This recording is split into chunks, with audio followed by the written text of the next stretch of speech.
In quite an amusing turn of events, according to media reports, the US President Joe Biden has signed an executive order to address the escalating violence between Jewish settlers and Palestinians in the West Bank following Hamas's attack on southern Israel on October 7th.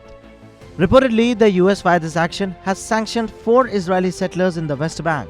The order establishes a new framework for imposing financial sanctions and visa restriction on individuals involved in the attacks or intimidating Palestinian or even seizing their property. Some recent United Nations data reveals a significant increase in settler attacks since the Hamas's assault and Israel's subsequent offensive in the Hamas-run Gaza Strip. The executive order empowers the US government to freeze assets and impose the visa restriction on those found responsible for violence against Palestinians.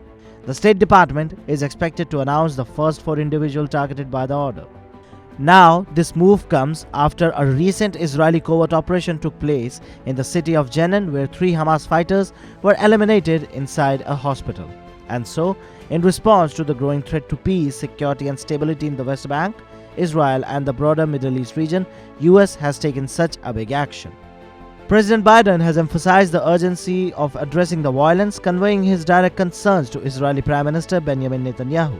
The administration contends that the violence by Israeli settlers undermines the prospect of a peaceful resolution and the coexistence of an independent Palestinian state alongside Israel. After the Gaza war, the West Bank has witnessed a heightened violence fueled by anti-Israel sentiment and a prolonged impasse of the US-sponsored peace efforts. Meanwhile, Israeli Finance Minister Bezalel Smotrich has dismissed the order and has labeled it as a part of anti-Semitic lie. He argued that the settler violence campaign aims to smear settlers and the entire state of Israel. For the unaware, in December last year, the US has already initiated visa bans on individuals involved in the violence in the Israeli-occupied West Bank. Since the 1967 Middle East War, Israel's occupation of the West Bank, along with the construction of new Jewish settlements, has been a contentious issue. While Israel considers the settlement legitimate, most countries view them as illegal.